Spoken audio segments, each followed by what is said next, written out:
Before we begin, allow us to introduce you our group, Bright in Fantastic. We chose this group name because it is clearly related to our topic. Bright represented our group and Infantastic represented the infant or child. Metro Manila Development Screening Test is a screening test for children aged 6.5 years and under to determine the normalcy of their development and any delays. Dr. Phoebe Williams modified and standardized the original Denver Developmental Screening Test or DDST by Dr. The MMDST is used to determine whether a child's development is delayed or progressing. Overview. Screening is a presumptive identification of unrecognized disease or defect. Ang pagsasagawa ng screening na ito ay para malaman kung mayroon bang abnormality sa pagde-develop ng isang bata. Early Detection Model. Sa pagsusuri na ito, malalaman natin kung ano ang mga problema na maaaring lumabas sa resulta at solusyonan ito ng mas maaga at maaksyonan. Test children with problem. Upang malaman kung may magiging problema ba ang bata sa mga aktibidad na isasagawa para sa kanya. Facilitates early referral and treatment. If some of results are failed, maaaring ipaunawa sa magulang ng bata na ipakonsulta ito sa mga espesyalista at nang mabigyan ito ng concern and treatment. Detection of developmental disabilities. Children in a half years old. Below. What is MMDST for? It stands for Metro Manila Developmental Screening Test. MMDST is not an IQ test. It is sought to establish basement information on the developmental characteristic of Filipino toddler. It is help to determining as what the development and progress of the child.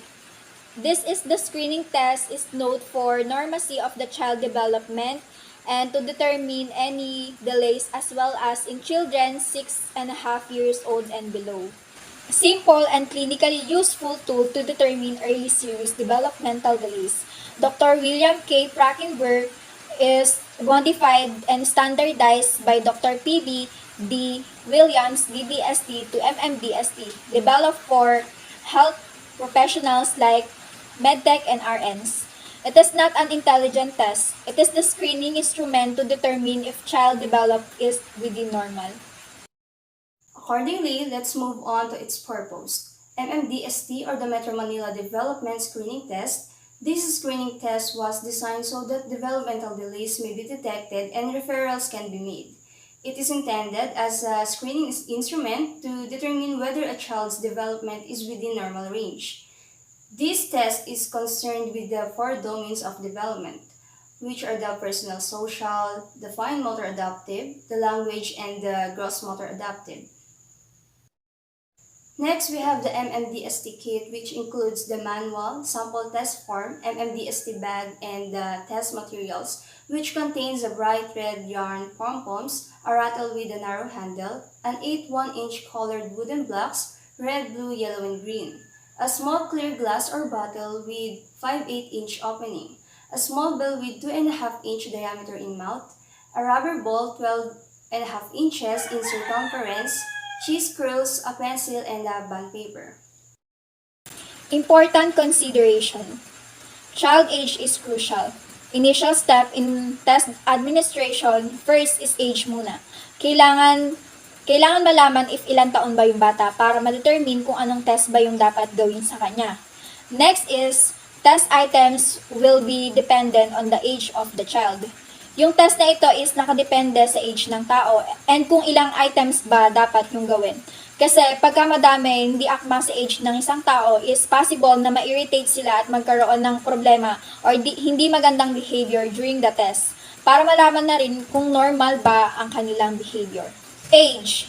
Guide the selection of test items and subsequent interpretation of result. After that is pagpili kung anong test ba yung ipapagawa sa bata. And next is interpretation result. Need na maintindihan kung normal ba or hindi ang bata. Scoring the test.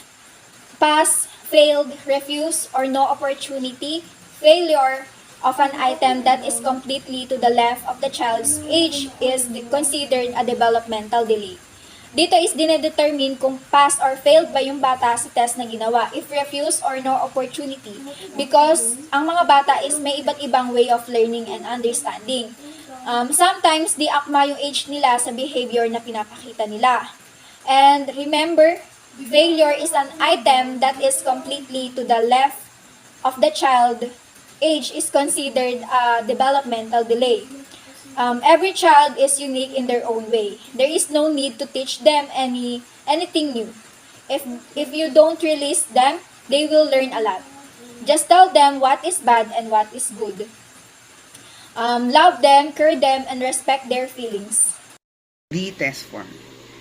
Made of 105 items, written in the range of development of children between birth and 6 years of age. There are 105 items in the MMDST, however, not all are administered. If sequence were to be followed, the examiner should start with personal social and proceeding with the other sectors. 4 sectors. We have 4 sectors. First is personal social. Task will indicate the child ability to get along with people and to take care of himself o yung hayaang makipag-social or personal social. Then we have a fine motor.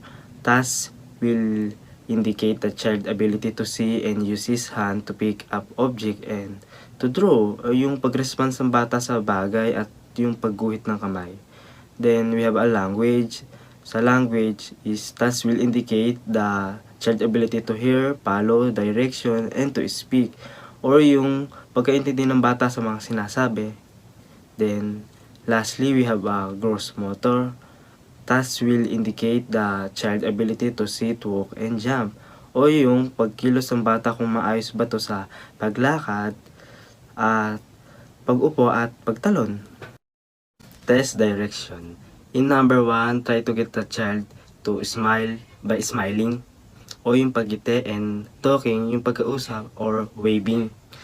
Then do not touch him.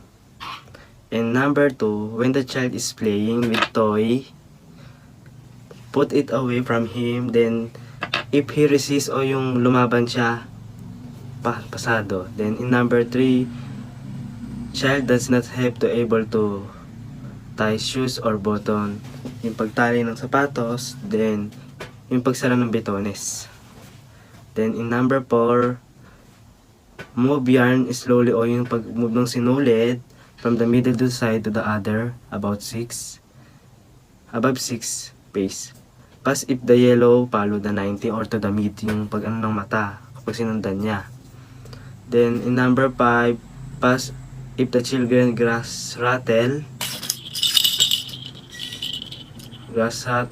when it's touched to the back, kapag tinabanan niya or ng finger niya. Then yung number 6, pass if the children continue to look when the yarn disappear or try to see when o kung nasaan na raw. Then yarn should be dropped quickly from sight from the tester hand without any arm movement. At yung number 7, pass if the child pick up the cheese curl with any part of the thumbs or finger, yung pagkain. Then in number 8, pass if pick up curl up with end of the thumbs or index finger, and overhand approach. Number 9, pass any enclosed form. Fill continuous round motion. Number 10, which line is longer, not bigger? Turn the paper upside down and repeat. 11, pass any crossing line. Number 12, have the child copy first, and if failed, demonstrate. 13, note, when giving items 9, 11, and 12, do not name the forms. Do not demonstrate 9 and 11. Number 14, when scoring, each pair, 2 arms and 2 legs, and etc. count as one part. 15, point to picture and have the child name it. Note, no credit is given for sounds only. 16, Tell the child to give the block to mommy, put block on the table, put block on floor, pass 2 of 3. Note, do not help the child by pointing, moving head or eyes. 17. Ask child, what do you do when you are cold, hungry, tired? Pass 2 of 3. Tell child to put block on table, under table, in front of chair, behind chair. Pass 3 of 4. Do not help child by pointing, moving head or eyes. 18. Ask child if fire is hot, ice is, mother is a woman, dad is a horse is big, a mouse is, pass 3 of 3. 19. Ask child what is a ball, river, desk, house, banana, curtain, roof, fence, street, pass if defined in terms of use, shape, what is it made of, or its general category such as banana is a fruit, not just yellow. Pass 6 of 9. 20. Ask child what is a spoon made of, a shoe made of, a door made of, no others objects can be substituted. 20. Ask child what is a spoon made of, a shoe made of, a door made of, no others objects can be substituted. Pass 3 of 3. 21. When placed on stomach, child lifts chest of table with support of forearms and or hands. 22. While child is on back, grasp his hands and pull him to sitting. Pass if heads does not hang back. 23. Child may use wall or rail only, not person, may not crawl. 24. Child must throw ball overhead 3 feet to within arm's reach of tester. 25. Child must perform standing broad jumps over width of test sheet 8.5 inches. 26. Tell child to walk forward, heel within 1 inch of toe. Tester may demonstrate. Child must walk 4 consecutive steps, 2 out of 3 trials. 27. Bounce ball to child who should stand 3 feet away from tester. Child must catch ball with hands, not arms, 2 out of 3 trials. 28. Tell child to walk backward to within 1 inch of heel. Tester may demonstrate. Child must walk 4 consecutive steps, 2 out of 3 trials. Date and behavioral observations, how child feels of time of test. Relations to tester attention span, verbal behavior, self-confidence, etc. As I mentioned earlier, if the child failed to perform any of those tests, we can interpret from it that he or she may have a problem or condition related to developmental delays. The test form. Across the top and bottom of form are age scales. Age is marked in months 1 to 24 and age in year from 2.5 to 6. Each item is represented in the test form by a bar. The bar is placed along the age scale in show when 25% and 50%. 75% and 90% for the normal children are able to pass the item. Once the materials are ready, the nurse explains the procedure to the parent or caregiver of the child. It has to be emphasized that this is not a diagnostic test but rather a screening test only.